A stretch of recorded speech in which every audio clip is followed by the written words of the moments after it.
Welcome to సామెతలో 27 యథార్థవంతునకు నీతిమంతు పిల్లలు వాని తదనంతరము ధన్యులగుదురు. అబ్రహాము దేవుని నమ్మెను, అది అతనికి నీతిగా ఎంచబడెను.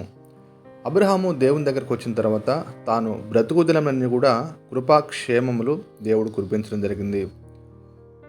పాలు తేనె ప్రవహించే వాగ్దాన దేశం విషయంలో నీ 4వ తరము వారు దాన్ని స్వాధీనం చేసుకుంటారని కూడా దేవుడు వాగ్దానం చేశాడు.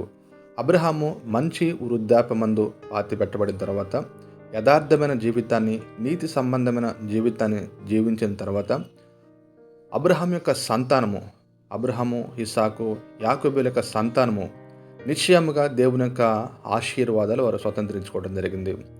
ఎందుకంటే అబ్రహాము దేవుని యందు నిందారహితమైన జీవితాన్ని జీవించడం జరిగింది. మన తరములో కూడా మనము దేవుని దృష్టిలో యథార్థమైన జీవితాన్ని, నీతివంతమైన జీవితాన్ని జీవించినప్పుడు మన పిల్లలు దీవెనకరంగా మార్చబడతారు. హల్లెలూయా.